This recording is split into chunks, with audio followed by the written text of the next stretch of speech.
राधे। हमारो नाम इंदुलेखा है। स्वामिनी जी की विशेष कृपा है कि हम यहाँ के सेवायत हैं। तो जैसो कि आप ब्रज मंडल में भ्रमण करो तो ठाकुर की अनंत लीलन को दर्शन करो, क्योंकि कहना है हरि रूप अनंत हरि कथा अनंता। इसी प्रकार अनेक लीलन को वर्णन भांडीर वन में है, लेकिन जो सबसे मेन प्रथम लीला है वो स्वामिनी जी के विवाह की है। जाके काजे हमारो धाम भी विख्यात भयो। लेकिन सनातन धर्म में श्रीमद् भागवत जी को सबसे बड़ो ग्रंथ मानो जावे। वहाँ में राधा रानी को कहूँ नाम न है, क्योंकि सुखदेव जी जो थे ना वो राधा रानी को परम गुरु मानते। तो राधा एक नाम से 6 महीना की समाधि लग जाती थी। अब जब नाम ही ना है तो विवाह को प्रमाण कैसे आ सके। जय मारे साप्ताहिक भागवत में रुक्मणी जी के साथ विवाह दिखा में, और जय कारण अधिकांश भक्तन को पतो ही ना है कि राधा कृष्ण को कबो विवाह भी भयो। ब्रज भाषा समझ में आ रही है सबको? जी जी। हिंदी तो शुद्ध हिंदी में बोल रही हूँ। नहीं।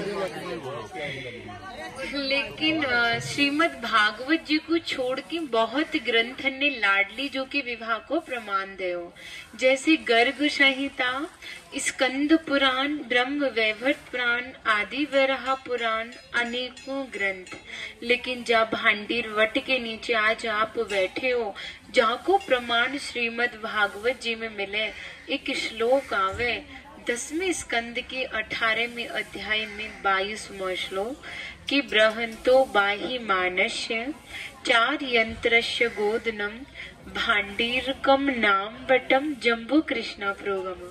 कृष्ण कालीन में भांडीर वट इतनो विशाल हो कि वृंदावन तक शाखाएं। पिछले टाइम में पुल नाव तो होत नहीं, ठाकुर जी भांडीर वट की शाखन पे चढ़ के यमुना महारानी को पार करते थे। मान्यता बताई जावे ठाकुर जी की 9 लाख गाय यहीं बैठ के विश्राम करती थी। तो माता जो भी प्रसादम में रखती थी सभी एकत्रित है कि दोपहर को भोजन लयो करते, क्योंकि एक योजन में 12 किलोमीटर होता है, 4 योजन मतलब 48 किलोमीटर। तो भांडीर वन में सबसे बड़ा विशेष बल प्रसादी को बताया गया है, क्योंकि तुम कबो काओ ब्याह में जाओ तो का बिना प्रसाद के आओ ना आओ। तुम तो लाडली जो कि विवाह स्थली आए हो, तो बिना प्रसाद के कैसे जाओगे। यहाँ पर जो दुर्वासा मुनि थे जो कि दूब घास का पान करते थे, ब्रजांगनाओं ने इसी भांडीर वट के नीचे उनको 56 प्रकार के व्यंजन खिलाए थे। यहाँ पर ठाकुर जी और राधा रानी में मल्ल क्रीड़ा हुई थी, तो उसमें तय किया कि जो भी हारेगा उसे भंडारा करना होगा। ठाकुर जी हार गए थे सभी गोपियों से, तो ग्वाल वालों के साथ मिलके भंडारा किया। धाम का नाम भांडीर वन पड़ा। तो भंडारे का भी यहाँ पे बहुत बड़ा विशेष फल माना जाता है। अधिकांश भक्तों के मन में होता है कि ठाकुर जी ने भंडारा किया, हम भी करें। पूर्ण सक्षम होते हैं करते, नहीं तो सामर्थ्य के अनुसार दान करते हैं। हमारे ब्रज में ठाकुर जी ने ब्रजवासियों से टूक मांग के पाए, जिसका नाम दिया मधुकरी, जो कि आज भी संत भिक्षा कर मांग के पाते हैं। तभी शास्त्रों में बताया कि जब तक ब्रजवासी की कृपा नहीं होगी ठाकुर जी कृपा बड़े दूर की बात है। इसी से भक्ति प्रदान होती है, ब्रजवासी आपको भक्ति प्रदान करते हैं। यहाँ पर ठाकुर राधा रानी ने आदि बरहा पुराण में कहा था कि जो भी भक्त भांडीर वन आएगा वो मोक्ष को प्राप्त होगा। खाना बोले इतनी बड़ी बात को कह रही हो, लोग पाप करेंगे सीधे दौड़े भांडीर वन चले जाएंगे, क्योंकि आपने तो मोक्ष धाम ही भांडीर वन को कह दिया। फिर यहाँ पर बहुत भीड़ इकट्ठा होने लगेगी, हमारे मिलने में अड़चने पैदा होंगी, तो हम नित्य लीलाएं कब करेंगे। श्री जी ने उसी क्षण भांडीर वन को गुप्त वृंदावन कह के संबोधित किया और कहा, कान्हा इसी स्थान पर हर कोई भक्त नहीं आएगा, वही भक्त आएगा जिसके ऊपर हमारी विशेष कृपा होगी, भक्ति भाव सच्चा होगा, भक्त विवाह में उपस्थित होगा। यानी जब लाडली जो का विवाह हुआ था तो अनेकों जीव विवाह में उपस्थित था, पर मनुष्य रूप किसी का नहीं था। तो भक्त अपने आप को कीड़े मकोड़े, घास फूस, पतझड़, पक्षी इत्यादि मानते हैं। जो भक्त लाडली जो के विवाह में उपस्थित थे, उन भक्त की पहचान है कि वो कई बार वृंदावन आते हैं। जब जाके गुप्त वृंदावन आते हैं, डायरेक्ट नहीं आएंगे, माध्यम जरूर रहेगा। और शारो शरीर भी माध्यम को जावे वो जो तुम्हें ऐसे दिव्य स्थान पे पहुंचावेगो। और जो भी भक्त भांडीर वन में प्रवेश करेगो, यहाँ की प्रसादी पावेगो और एक रात्रि राधा नाम संकीर्तन में जाग के गुजारेगो, वहाँ को गौलोक धाम की प्राप्ति होगी। क्योंकि जय भांडीर वन के दर्शन मात्र से पुनर्जन्म की प्राप्ति नहीं होती। तस्य दर्शन मात्र नरोगर्भ न गच्छति, जबकि दर्शन मात्र से ही पुनः किसी भी माँ के गर्भ में जाना नहीं पड़ता। फिर कहा था भांडीरम समन प्राप्य बनानाम वन मुत्तमम। भांडीर वन सभी वनन में सबसे उत्तम और श्रेष्ठ वन है, जो कि जी हमारे प्रिया जो की विवाह स्थल है, उनके मिलन की स्थली है। फिर कहा था श्री वासुदेवम ततो दृष्टवा पुनर्जन्म न बदते। जो भी भक्त भांडीर वन में प्रवेश करे, श्री वासुदेव जी को दर्शन करे और भंडारी में दान करे, वो पुनर्जन्म गरीब यातना से मुक्त हो जावे। यहाँ पे ब्राह्मण पत्नी ने भी ठाकुर जी को भोजन प्रसादी पवाई। भांडीर वन मुंजाट वनो, जहाँ को एक और श्लोक श्रीमद् भागवत जी ने दयो कि पित्वान मुखेन तान कृच्छाद योगाधीशो व्योम चयत ताप पश्चात मणि पुनर भांडीर माँ पिता। पूरी जंगल में आग लग गई, ग्वाल वाल वही अग्नि ते जरवे लगे।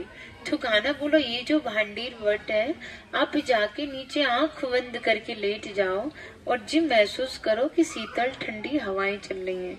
ठाकुर जी ने पूरी अग्नि को ही मुंह में पान कर लियो। यहाँ पर आदि बरहा पुराण में ये भी कहा है कि अगर कोई भक्त भांडीर वन में प्रवेश करता है, प्रवेश करने से चतुर्दशावतारणम लीलो द्रव स्वरूपणे नाना द्रवो द्रव्य स्थान नमो भांडीर संग के।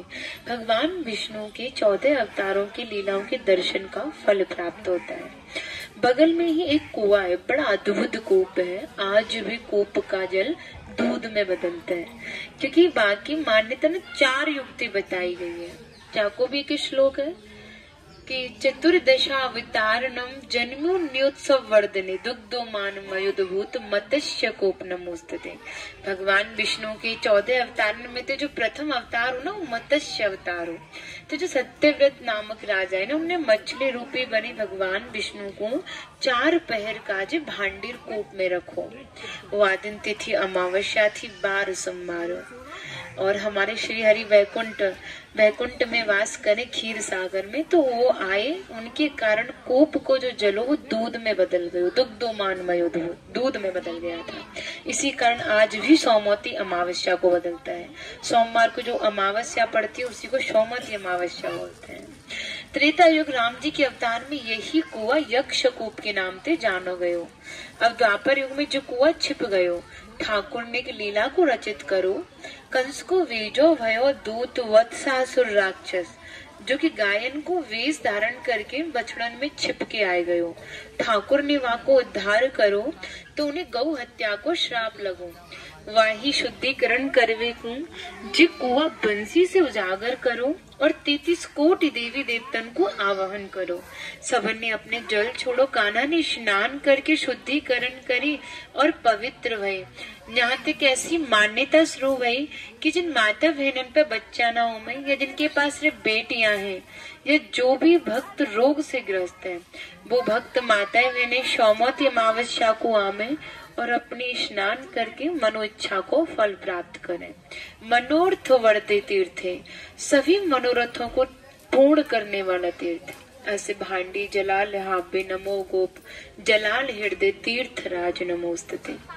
गोपियों का हृदय भी नम हो गया जो तीर्थों के राजा से प्रयागराज भांडीर वन धाम को प्रणाम करने आए। और चौथा युग चल रहा है, तो कलयुग को भी एक श्लोक दयो कि तस्मिन के स्नातो भांडेर कूप नियतो नियताशनम सर्व पाप विनम्र मुक्त इंद्रलोक सागस्ती। जो भी भक्त भांडेर कूप में स्नान करे, आचमन ले, छींटे लगावे, वो सभी पापन से मुक्त है कि इंद्रलोक को चलो जावे। विवाह की लीला का वर्णन गर्ग संहिता के 16वें अध्याय में है कि ठाकुर लगभग 2 वर्ष के थे। अब 2 वर्ष को बालक बड़ो ही नटखट रे, तो लाला को काम हो कि मैया जो भी काम करती उनकी तोड़ फोड़ कर वो। तो मैया एक दिन बाबा से बोली कि जिन लाला मोय बड़ो परेशान करे, तुम गैया चरावे जाओ तो जो तुम अपने संग ले जाओ। अब लाला ने बाहर जावे की बात सुनी तो लाला को बड़ो आनंद भयो, बड़ो खुश भयो कि आज मैं वो बाहर जाऊंगा, मैं वो देखूंगा कि बाबा कैसे गैया चराते हैं और कहाँ जाते हैं। अब बाबा ने सुनी कि लाला बाहर जावे की बात कर रहे है, तो बाबा लाला को डरावे लगे और बोले कि बड़ो घनो जंगल है, बड़े बड़े जंगली जानवर तो खा जाएंगे। अब लाला तो हट पड़ो ना, बाबा जानो तो जानो ही है। अब जब लाला हट पड़ेगा तो बाबा ही तो स्वीकृति देनी पड़ेगी।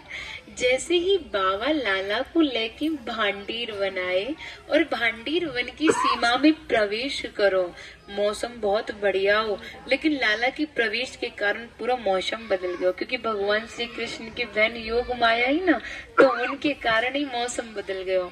बहुत तेज तूफान आयो, घनघोर बादल छाए गए, दिन में भी तारे टिमटिमावे लगे और मूसलाधार बारिश भी लगी। बाबा डर गए और भांडीर वट की आड़ लेके छुप गए और कहने लगे, देख मैंने तो तुम मना करी ना, तुम मानो तो नहीं, अभी मौसम कैसो है वो। तो फिर कहा, देखे तूफान भी शांत भयो, एक तेज प्रकाश उत्पन्न भयो। प्रकाश को तेज इतनो हजारों सूर्यों के समान, जा कारण हमारे नंद बाबा की आंखें बंद है गई, क्योंकि हम लोग तो एक सूरज की माउना देख पावे, वो तो हजारन सूरन के समान हो। प्रकाश भी शांत भयो, नंद बाबा ने अपनी आंखें खोली तो एक सुंदर कन्या को दर्शन पायो।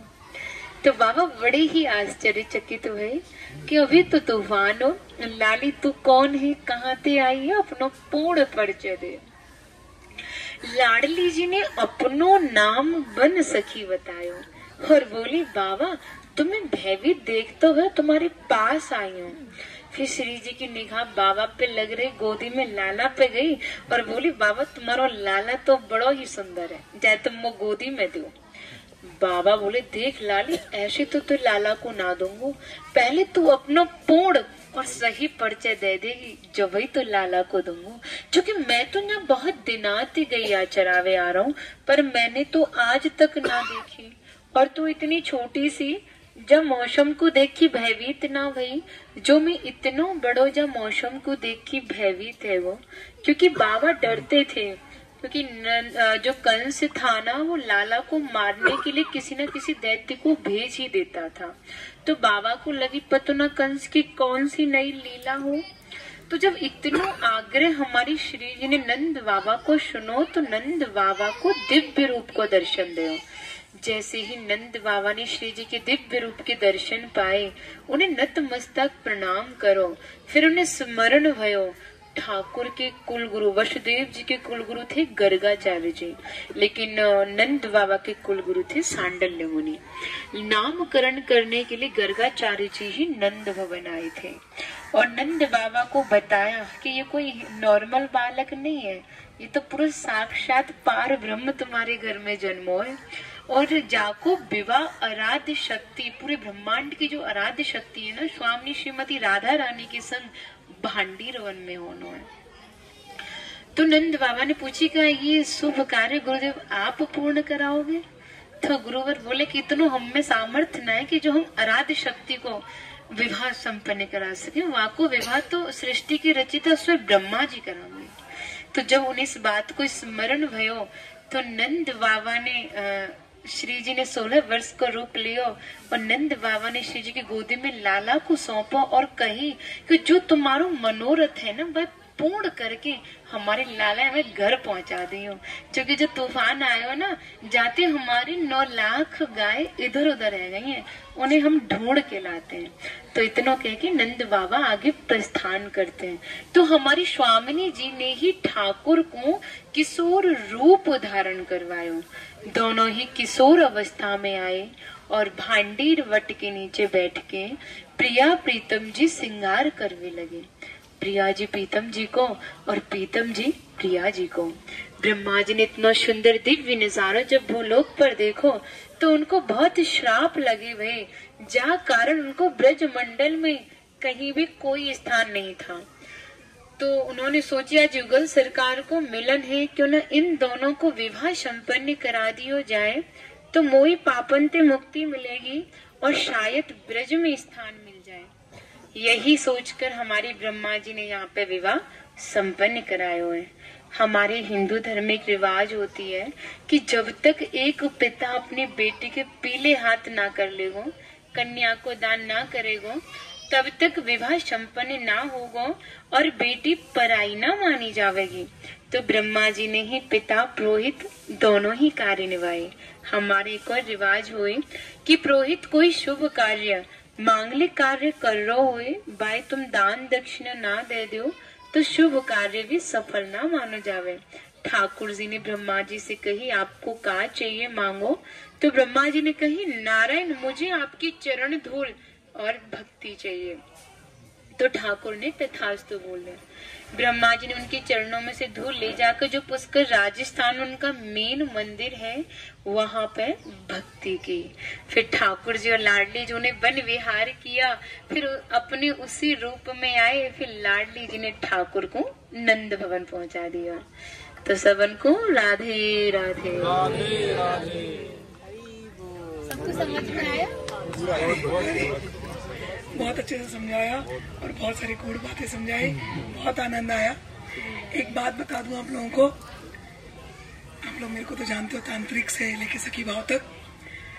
सखी भाव में मेरा आवाज वॉल्यूम कोई कर सकता है? सुनाई दे रही अभी? तांत्रिक से लेकर के सखी भाव की यात्रा में एक मंत्र है जिसको हम लोग गोपाल मंत्र बोलते हैं या कृष्ण गायत्री मंत्र बोलते हैं, जो मुझे बाबा भूतनाथ जी से मिली थी। बाबा भूतनाथ जी ने मेरे पिताजी के थ्रू मुझे दी थी और उसी मंत्र का मैंने जाप किया था। और उसी मंत्र के जाप के प्रभाव से जो सखी स्वरूप है, जो मेरा सिद्ध स्वरूप है, वो मुझे प्राप्त हुआ है। इन्होंने बात बताई कि यहाँ पर दुर्वासा ऋषि वाली जो कथा हुई थी कि गोपियों ने आकर के दुर्वासा ऋषि को यहाँ पर भोग लगाया था, आप लोगों को कथा पता है। वो कथा गोपाल तापनी उपनिषद में आती है, गोपाल तापनी उपनिषद। और गोपाल तापनी उपनिषद में ही वो मंत्र है, 18 अक्षर का मंत्र, जिसको कृष्ण गायत्री भी कहते हैं, इसको गोपाल मंत्र भी बोलते हैं। और उसका जो बीज मंत्र है, वो बीज मंत्र ही सखी भाव देता है। सखी भाव का अर्थ ये नहीं है कि आदमी घाघरा पहन करके नाचते हैं, ऐसा नहीं है भाई। सखी भाव का अर्थ है कि हम राधा, श्री राधा और श्री कृष्ण, हमारे जो युगल सरकार है, इनके चरणों में हमको सेवा भाव प्राप्त हो, इनके सहचरी बन करके हमको सेवा भाव प्राप्त हो। इस स्थान पर आप बैठे हैं, अब जैसे ये पेड़ आप देख रहे हैं, ये पेड़ सखी है, ये सहचरी है। हम लोग उतरे तो हमको यहाँ सुग्गे तोते दिखाई दिए, जोड़ों में दिखाई दिए, और सब के सब सखी है, सब सहचरी है। इन्होंने अभी कहा कि यहाँ के कीड़े वीड़े सब बारात में आए थे और यहाँ नित्य इनका विवाह संपन्न होता रहता है। समझ लीजिए, यहाँ नित्य रास होता रहता है। तो ये जो सखी भाव की जो यात्रा है, वो जो गुप्त मंत्र है, वो गुप्त मंत्र को प्रकाशित करने का भी स्थान यही है, गोपाल तापनी उपनिषद। और एक बात और बता दूं, मैंने कई बार बताया है, जो बीज मंत्र वहां मिलता है, आकर्षण बीज मंत्र, वही बीज मंत्र कामाख्या का भी है। वही बीज मंत्र काली का भी है, श्यामा काली का। तो आप सब यहाँ पर जो खिंचे हुए आए हो, बहुत सारे शाक्त मंत्र आप लोगों ने किया है, कामाख्या की यात्रा की है, कोई लोग काली के बड़े भक्त हैं, खिंच करके यहाँ पर आज आकर के बैठे हैं। और आप लोगों को तो पता भी नहीं थी इतनी महिमा, और मैं अपने मुंह से क्या बोलूं, ब्रजवासी बोले तो उसका आनंद एक अलग है। तो आप लोगों को की तपस्या बहुत फलित हुई है। और मैं जैसे मैं कहती हूँ, गुरु परंपरा की केवलाई की कृपा ही केवलम, उनकी कृपा के वजह से आज आप लोगों को सुबह से रेत रजो स्नान हुआ है, आपका रजाभिषेक हुआ है आप लोगों का।